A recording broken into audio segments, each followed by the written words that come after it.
Hi everyone. Thank you so much for coming today. I know this means so much to Kenmar Rescue. I just wanted to talk a little bit about my involvement with Kenmar and how I came to be here today. I got my very first dog from Kenmar Rescue, and his name is Chazzy. I've since got another rescue dog whose name is Wilbur. But I found Chazzy on the internet on Kenmar's Rescue website. And I've just had a really great experience with them because they brought him to me, to my home, so that I could meet Chazzy, and they sort of checked out my home and the environment to make sure that it was safe, which is something that they do with all the orphans. They want to make sure that the house is appropriate. I mean, I know with my house there was I had a bit of a balcony, quite a large balcony, and I had to put up sort of like an extra protective fence for Chazzy when I got him. But it was just so nice working with you guys, and you guys were so helpful and taught me a lot on how to handle having a dog, because I'd never had one before. And I'm so happy that I rescued a dog, because there are so many dogs in pounds that will never probably get to have a family, and they get euthanized and they die basically. And I know that there are a lot of rescue societies out there today, but for all the rescue societies that there are, there's still such a small percentage of dogs that get rescued.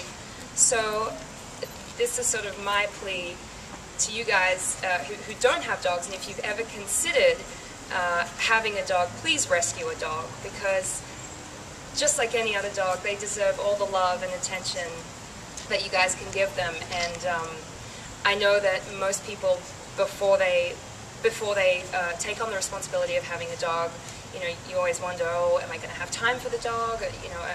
I work too much. What am I going to do when I go to work? But I just want to say one thing, that it's better for the dog to be part of a loving family and at a home where at least the dog can get loved in the morning, and when you come home from work, then sitting in the pound and then potentially dying. So I know that that's a concern that a lot of people have, and that was something that I had, because my schedule, obviously, I work on a television show, and I'm away for a lot of the time, but at the same time I make it work. And I live with Tim, and I have a support network, and when you get a dog, you sort of discover all the other people that have dogs, and all the other friends that you can rely on who can help you out, and family members. So don't be afraid to go there and look at the orphans today and apply. And also with the donations, I also want to thank you guys as well, because with for every $100, remind me, there's a lot of things we can do. The dogs can get spayed or neutered, we can provide food for them, vaccinations, foster care for what, 30 days? For 30 days. Also fostering, if anyone is interested in fostering, I'm sure you guys would love to hear from that. I wanted to give a shout out as well to all the people on Twitter. I had never been on Twitter until I signed up recently, and I started tweeting about being part of this. And I know that the original goal was to raise $3,000, and now they're sort of well above that, because through Twitter I've managed to reach out to so many people. Oh, I thought that was me.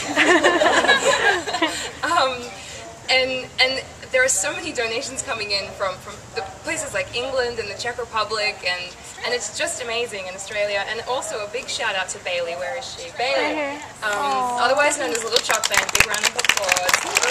She's helped me so much.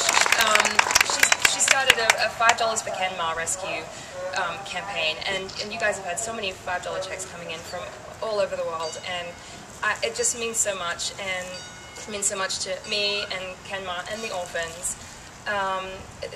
Is there anything else I wanted to say? I think that's it, but thank you so much for coming, and keep donating, and adopt a dog. Thank you.